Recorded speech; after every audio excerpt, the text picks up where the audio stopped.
नमस्कार दोस्तों, स्वागत है आप सभी का एक बार फिर से। दोस्तों, जीवन में धन की चाहत किसे नहीं होती है, और भला कौन नहीं चाहता है कि उसके पास धन ना हो। हर कोई व्यक्ति यही चाहता है कि उसके पास खूब पैसा हो, खूब धन हो। लेकिन दोस्तों, उनके किचन में ही छुपा हुआ है करोड़पति होने का राज। लेकिन वह खुद नहीं जानते हैं कि इन छोटी छोटी चीजों से आप माता लक्ष्मी को अपने घर में आमंत्रित कर सकते हैं, और माता लक्ष्मी आपके घर में धन धान्य की कोई कमी नहीं छोड़ेगी। तो आइए दोस्तों, जान लेते हैं कि धनवान बनने के वह उपाय कौन से हैं। दोस्तों, आपके घर में रोटियां या चावल खाने के तौर पर जरूर ही बनती होगी, और दोस्तों, रोटियां बनाने के लिए आप आटा जरूर गूंथते होंगे। तो दोस्तों, आपको आटा गूंथने से पहले, या आप जो भी भोजन बना रहे हैं, चाहे चावल हो, सब्जी हो, या जो भी आप बना रहे हो, तो आपको भोजन बनाने से पहले सर्वप्रथम गणेश जी का नाम लेना है। उसके बाद आपको माता अन्नपूर्णा का नाम लेना है, और फिर लक्ष्मी नारायण भगवान का नाम लेना है, क्योंकि जो लक्ष्मी नारायण भगवान है वह गृहस्थी जीवन का प्रतीक है। और दोस्तों, फिर आपको उसके बाद आटे में या चावल में, या आप जो भी भोजन बना रहे हैं, उसमें एक चीज मिलाना है, और आप जल्द से जल्द पैसे वाले हो सकते हैं। दोस्तों, गुरुजी के बताए हुए इस उपाय से आप अपने जीवन में न केवल अपनी गरीबी से मुक्ति पा सकते हैं, बल्कि अपनी कुंडली के शुक्र ग्रह और चंद्र ग्रह को भी मजबूत बनाकर उनके शुभ परिणामों को भी प्राप्त कर सकते हैं। तो अगर आप भी अपनी मुसीबतों का अंत करना चाहते हैं और जल्द से जल्द करोड़पति होना चाहते हैं, तो आज की वीडियो को अंत तक जरूर देखिएगा, क्योंकि हम बताने वाले हैं गुरुजी का बताया हुआ अचूक उपाय जो आपकी किस्मत बदल सकता है। आगे बढ़ने से पहले वीडियो को लाइक जरूर कर दें। जय मां लक्ष्मी आपके इस वीडियो को जो भी लाइक और चैनल को सब्सक्राइब करें, उसके जीवन में कभी भी धन की कमी ना होने देना। ये अचूक उपाय आपको धनवान बनाने के साथ साथ आपके घर की सारी तकलीफों को भी दूर कर देगा। बस आपको सच्चे मन से मां लक्ष्मी का नाम लेते हुए इस उपाय को बिना बताए चुपचाप करना होगा। रसोई घर यानी किचन एक ऐसी जगह है जहां औरतें अपना सबसे ज्यादा वक्त बिताती हैं। वहां घर के लोगों के लिए खाना बनाती हैं और किचन की साफ सफाई का भी विशेष ध्यान रखती हैं, ताकि मां अन्नपूर्णा हमेशा अपनी कृपा बनाए रखें। औरतें हमेशा अपने किचन में अनाज और मसाले चुन चुन कर रखती हैं। कहते हैं कि किचन के डिब्बों में भरी हुई चीज घर की सुख समृद्धि का प्रतीक मानी जाती है। वहीं कुछ औरतें ऐसी भी होती हैं जो किचन का सामान खत्म होने के बाद ही दोबारा सामान मंगवाती है। जैसे नमक खत्म होगा तभी दूसरा नमक आएगा। लेकिन क्या आपको पता है कि ऐसा करने से आपको कितनी परेशानी का सामना करना पड़ सकता है? मान्यता है कि किचन में कुछ चीजों के खत्म होने से घर में नेगेटिविटी बढ़ती है, इसलिए कोशिश यही करना चाहिए कि उन चीजों के खत्म होने से पहले ही उन्हें मंगाकर डिब्बों में भर दें। ना तो डिब्बे खाली रहेंगे और ना ही नेगेटिव एनर्जी किचन में या घर में आएगी। रसोई घर में 3 चीज कभी भी खत्म मत होने देना, वरना कंगाल हो जाओगे। कौन सी 3 चीज किचन में खत्म नहीं होनी चाहिए, ये जानने के लिए वीडियो को पूरा जरूर देखें। गुरुजी कहते हैं कि हमारे घर की किचन में रखी हुई कुछ चीजों के साथ हमारा भाग्य जुड़ा होता है। वास्तुशास्त्र के हिसाब से किचन में रखी कुछ खास चीजों को हमें किसी दूसरे को नहीं देना चाहिए, और ना ही इन्हें कभी पूरी तरह से खत्म होने देना चाहिए, क्योंकि ऐसा करने से घर में बरकत नहीं होती और कंगाली बढ़ने लगती है। लोग इन बातों को सदियों से मानते आ रहे हैं। वास्तुशास्त्र के हिसाब से घर में किचन की अहम भूमिका होती है। औरतों का ज्यादातर समय यहीं तो गुजरता है, इसलिए घर के किचन में अगर किसी भी प्रकार का वास्तु दोष हुआ तो इसका नेगेटिव प्रभाव सीधा औरतों के जीवन पे पड़ता है। वास्तुशास्त्र में कुछ ऐसी चीज बताई गई है जो माता लक्ष्मी को पसंद नहीं है। इन चीजों की वजह से घर में नेगेटिविटी बढ़ती है। घर की रसोई में भी ऐसी कुछ चीजें हैं जिन्हें हमेशा ज्यादा मात्रा में लाकर रखना चाहिए, क्योंकि भूले से भी अगर ये चीजें खत्म हो जाती हैं तो नेगेटिविटी बढ़ने लगती है और मां लक्ष्मी रूठ जाती है। सबसे पहले हम बात करते हैं हल्दी की।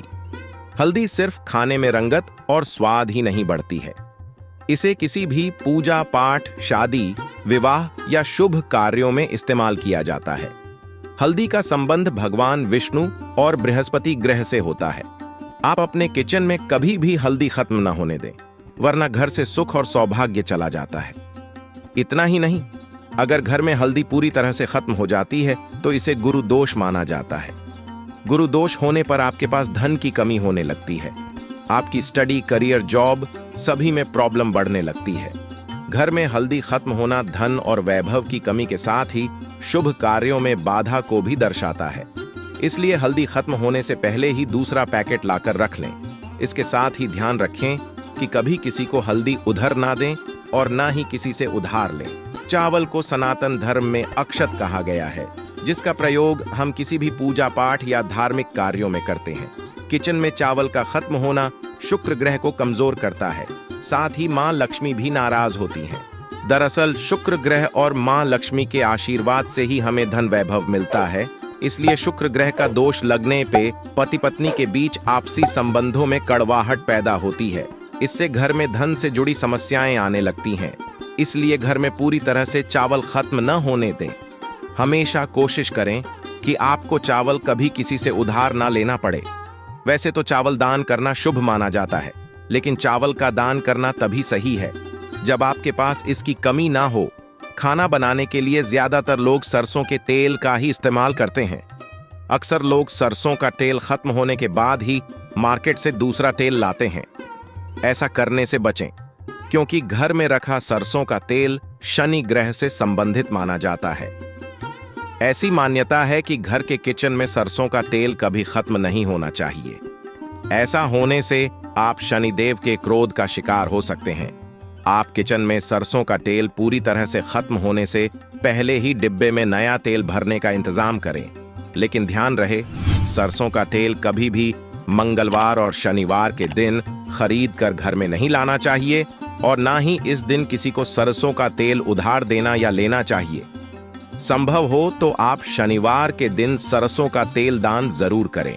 ऐसा करने से शनिदेव आपके ऊपर प्रसन्न होंगे और उनकी कृपा आपके ऊपर बनी रहेगी। नमक के बिना भोजन का स्वाद गायब हो जाता है। इसी तरह अगर किचन में नमक खत्म हो जाए तो जीवन भी बेस्वाद कर सकता है। इसलिए वास्तुशास्त्र के अनुसार किचन में कभी भी नमक का डिब्बा खाली नहीं होने देना चाहिए। ऐसा माना जाता है कि नमक पूरी तरह से खत्म होने पे राहु की नजर घर पर पड़ती है। ऐसे में व्यक्ति के काम बिगड़ने लगते हैं और उन्हें फाइनेंशियल प्रॉब्लम झेलनी पड़ जाती है। ज्योतिष शास्त्र में भी नमक को राहु का प्रतीक माना गया है।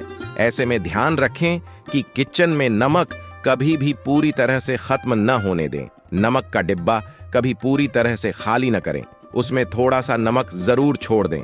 आप कभी भी कितनी भी जरूरत हो किसी से ना तो नमक उधार लें और ना ही किसी को नमक उधार दें।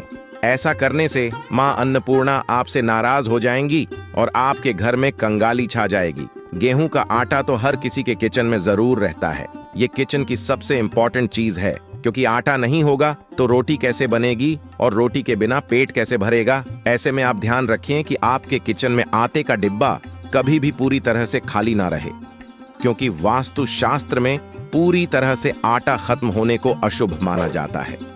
आटे के बर्तन को कभी झड़ना नहीं चाहिए, इससे आपको धन की हानि होती है और समाज में आपके मान सम्मान में कमी आती है। आपको भोजन बनाने से पहले सर्वप्रथम गणेश जी का नाम लेना है, उसके बाद आपको माता अन्नपूर्णा का नाम लेना है और फिर लक्ष्मी नारायण भगवान का नाम लेना है, क्योंकि जो लक्ष्मी नारायण भगवान है वह गृहस्थी जीवन का प्रतीक है।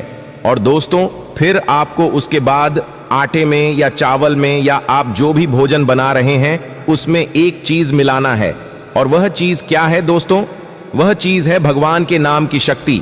अब दोस्तों, आप कहोगे कि भगवान के नाम के शक्ति खाने में कैसे मिलाएं और भगवान के नाम के शक्ति खाने में मिलाने से क्या होगा, इसका क्या प्रभाव पड़ेगा?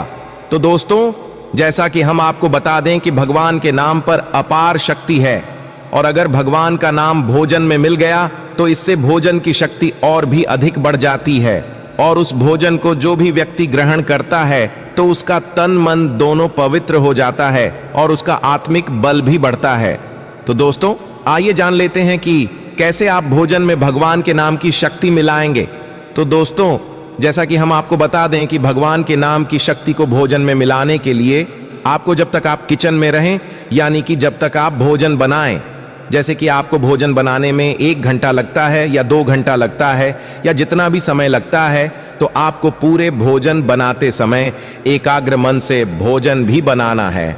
और भोजन बनाते समय आपको अपने प्रिय इष्ट भगवान का नाम भी जपते रहे, यानी कि आपको शरीर से भोजन बनाने का काम भी करना है और मुख से आपको राम राम, कृष्ण कृष्ण, राधे राधे, श्रीमन नारायण, लक्ष्मी नारायण, गौरी शंकर, राधा राधा, या जो भी आपके इष्ट भगवान हैं या जो भी नाम आपको प्रिय लगे उस नाम को जपते भी रहना है। तो दोस्तों, भोजन बनाते समय नाम जपते रहने से होगा क्या?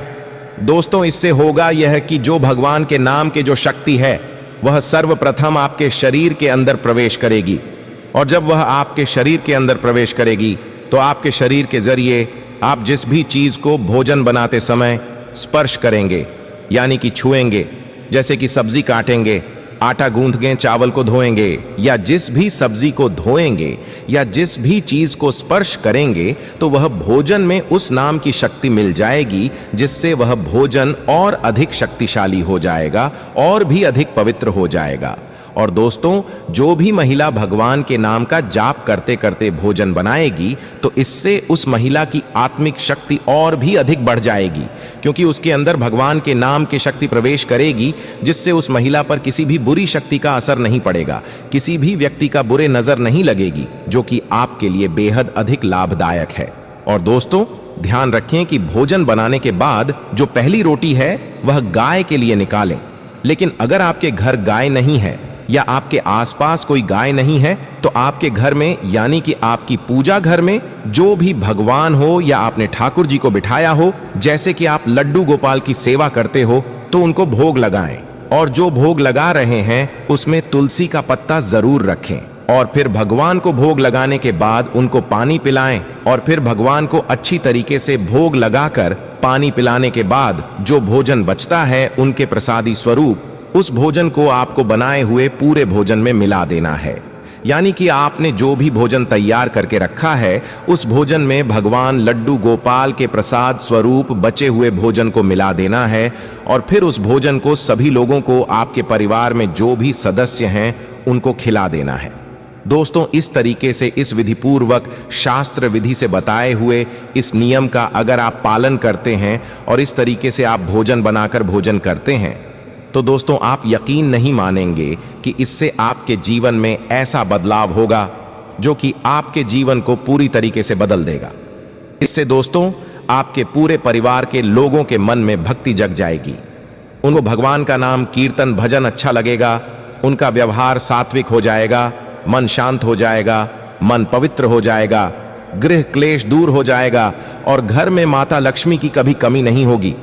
क्योंकि जो घर हमेशा शांत स्वभाव का रहता है वहां लड़ाई झगड़ा नहीं होता है, जहां भगवान का कीर्तन भजन होता है, जहां के लोग भगवान की पूजा करते हैं, वहां स्वयं भगवान निवास करते हैं और उस घर की रक्षा करते हैं। और दोस्तों, साथ ही साथ महिलाओं को इस बात का ध्यान रखना है कि महिलाएं भूल कर भी सुबह सुबह किचन में बिना स्नान किए भोजन बनाने के लिए किचन में न जाएं।